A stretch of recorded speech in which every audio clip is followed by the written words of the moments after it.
തവിയുടെ ഈ വീഡിയോയിൽ തയ്യാറാക്കാൻ പോകുന്നത് സിമ്പിൾ ആൻഡ് ടേസ്റ്റി ആയിട്ടുള്ള എരുന്ത് താളിച്ചതാണ്. ഇതിനായിട്ട് നമ്മൾ ചട്ടി എടുത്ത് അതിലേക്ക് കഴുകി വൃത്തിയാക്കിയിട്ടുള്ള എരുന്ത് ഇട്ട് കൊടുക്കുക. നെടുകെ കീറിയിട്ടുള്ള 4 പച്ചമുളക് ഇട്ട് കൊടുക്കുക. ആവശ്യത്തിന് ഉപ്പ് ചേർത്ത് കൊടുക്കാം. ഇതിലേക്ക് 2 കപ്പ് വെള്ളം ചേർത്ത് കൊടുക്കാം. നന്നായിട്ട് തിളപ്പിച്ചെടുക്കുക. ജസ്റ്റ് ചൂടായി വന്നിട്ടുണ്ട്.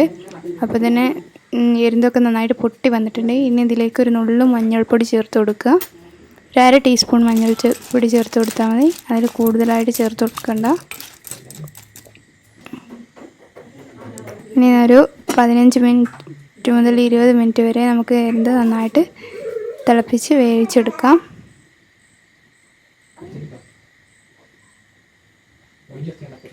അപ്പോൾ നമ്മളെ എരുന്ത് നന്നായിട്ട് വെന്ത് വന്നിട്ടുണ്ട്.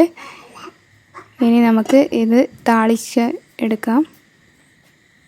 അതിനായിട്ട് ഒരു ചെറിയ ചീനച്ചട്ടി വെച്ച് അതിലേക്ക് വെളിച്ചെണ്ണ ഒഴിച്ചു കൊടുക്കുക. നമ്മളെ വെളിച്ചെണ്ണ ചൂടായി വന്നിട്ടുണ്ട്. അതിലേക്ക് അരിഞ്ഞു വെച്ചിട്ടുള്ള ചുവന്നുള്ളി ചേർത്ത് കൊടുക്കുക. ഇതിലേക്ക് ഇഞ്ചി വെളുത്തുള്ളി ചതച്ചത് ചേർത്ത് കൊടുക്കുക.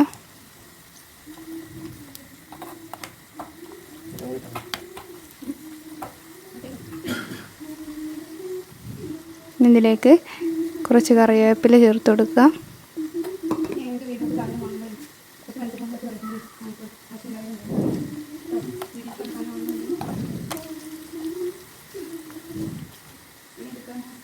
നമ്മൾ ഉള്ളി നന്നായി മൂത്ത് പാകമായി വന്നിട്ടുണ്ട്. ഇനി നമുക്ക് വേവിച്ച് വെച്ചിട്ടുള്ള എരുന്തിലേക്ക് ഇത് ചേർത്ത് കൊടുക്കാം.